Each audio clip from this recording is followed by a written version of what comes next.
82 வயசுல மும்பை வீதியோரமா தின்பண்டங்கள் விக்கிற ஒரு முதியவரோட இன்ஸ்டாகிராம் வீடியோ எல்லார் மனசையும் தொட்டிருக்கு. நிம்மதியா ஓய்வெடுக்க வேண்டிய வயசுல இவ்வளவு கஷ்டப்பட்டு உழைக்க வேண்டிய கட்டாயம் அவருக்கு ஏன் வந்துச்சுன்னு நீங்க யோசிக்கலாம் இல்லையா?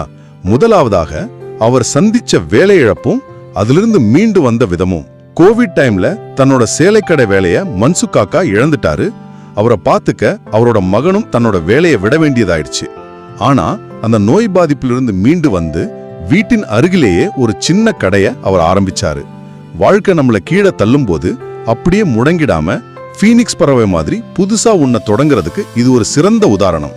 இரண்டாவதாக அவரோட கடுமையான உழைப்பும் ரொம்பவே குறைவான வருமானமும்.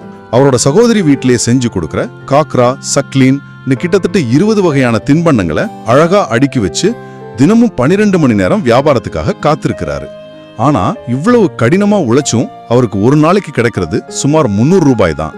வெறும் 300 ரூபாய்க்காக 12 மணி நேரம் உழைப்பான்னு நீங்க கேட்கலாம். உழைப்போட மதிப்பு பணத்துல மட்டும் இல்லைங்க, அது அவரோட சுயமரியாதையில இருக்கு. இறுதியாக அவரோட நேர்த்தியும் அவருக்கு கிடைச்ச இணைய ஆதரவும். ஆராதனா சாட்டர்ஜிங்கிற மும்பை கண்டென்ட் கிரியேட்டர் இந்த வீடியோவை பகிர்ந்து மக்கள் கிட்ட பெரிய ஆதரவை திரட்டினாங்க. இதுல ரொம்ப ஆச்சரியமான விஷயம் என்னன்னா, மன்சு காக்கா தன்னோட ஒவ்வொரு சின்ன செலவையும் வருமானத்தையும் ஒரு குட்டி டைரியில எழுதி வைக்கிற அந்த நேர்த்தியான பழக்கம்தான்.